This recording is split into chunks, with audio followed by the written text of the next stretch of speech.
Iran और Israel के बीच आखिर किस रहस्यमय पत्थर को लेकर छिड़ी हुई है भयंकर जंग? वो कौन सी शैतानी भट्टी है जिसमें एक पत्थर को तपाकर दुनिया को भस्म करने वाला हथियार बनाया जाता है? क्या है यूरेनियम संवर्धन का वो काला जादू जिसे जानने वाला देश या तो महाशक्ति बन जाता है या तबाह हो जाता है? कैसे एक मिक्सर ग्राइंडर जैसी मशीन महाविनाश का सामान तैयार करती है और ईरान इस खेल में कहां तक पहुंच चुका है?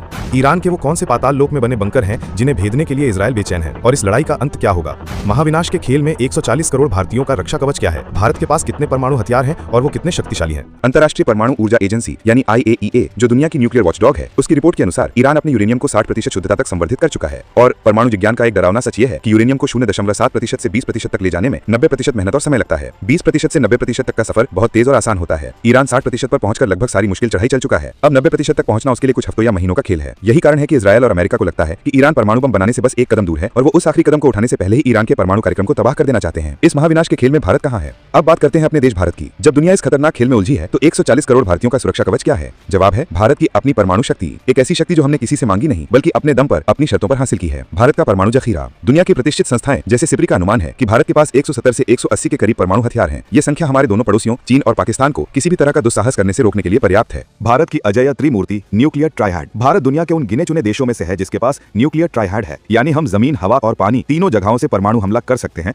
और जवाबी हमला भी कर सकते हैं। जमीन से अग्नि की शक्ति। हमारे पास अग्नि मिसाइल परिवार है। अग्नि 1 से लेकर अग्नि 5 तक ये मिसाइलें 700 किलोमीटर से लेकर 5500 किलोमीटर से भी ज्यादा दूरी तक परमाणु बम ले जा सकती हैं, यानी पूरा चीन और आधा यूरोप हमारी जद में है। हवा से वायु के योद्धा। हमारे राफेल, सुखोई 30 MKI और मिराज 1000 जैसे फाइटर जेट्स को परमाणु बम गिराने के लिए खास तौर पर रूपांतरित किया गया है। पानी से समुद्र का ब्रह्मास्त्र। यह है हमारी सुरक्षा की अंतिम गारंटी। INS अरिहंत और INS अरिघाट जैसी स्वदेशी परमाणु पनडुब्बियां महीनों तक समुद्र की गहराइयों में दुनिया की नजरों से ओझल रह सकती हैं। अगर दुश्मन हमारे जमीनी और हवाई ठिकानों को तबाह भी कर दे तब भी ये पनडुब्बियां समुद्र के किसी अनजान कोने से निकलकर दुश्मन को पूरी तरह नेस्तनाबूद कर सकती हैं। भारत का आत्मनिर्भर रास्ता। यहाँ सबसे गर्व की बात यह है कि भारत का परमाणु कार्यक्रम ईरान की तरह चोरी छिपे या विवादित नहीं रहा। हमने अपना रास्ता खुद बनाया। डॉक्टर होमी जहांगीर भाभा जैसे महान वैज्ञानिकों के मार्गदर्शन में भारत ने यूरेनियम संवर्धन के बजाय प्लूटोनियम बनाने के रास्ते पर महारत हासिल की। हमने अपने स्वदेशी रिएक्टरों जैसे मुंबई में ध्रुव रिएक्टर का इस्तेमाल करके प्लूटोनियम बनाया और उसी से 1974 और 1998 में सफल परमाणु परीक्षण करके दुनिया को अपनी ताकत दिखाई। आज भारत दोनों ही तकनीकों में आत्मनिर्भर है। और अंत में भारत की सबसे बड़ी ताकत है हमारी जिम्मेदार नीति। हमारी नो फर्स्ट यूज की नीति है, यानी हम कभी किसी पर पहले परमाणु हमला नहीं करेंगे। लेकिन हमारी नीति का दूसरा हिस्सा और भी महत्वपूर्ण है, प्रचंड जवाबी हमला। अगर किसी ने हम पर हमला करने की मूर्खता की तो हमारा जवाबी हमला इतना भयानक होगा कि इतिहास उसे हमेशा याद रखेगा। यही शक्ति से शांति का सिद्धांत 140 करोड़ भारतीयों को सुरक्षित रखता है। तो दोस्तों, यूरेनियम का ये खेल हमें बताता है कि विज्ञान एक दोधारी तलवार है। ये मानवता का उद्धार भी कर सकता है और संहार भी। ईरान और इजराइल का संघर्ष इसी तलवार की धार पर चल रहा है। ऐसे में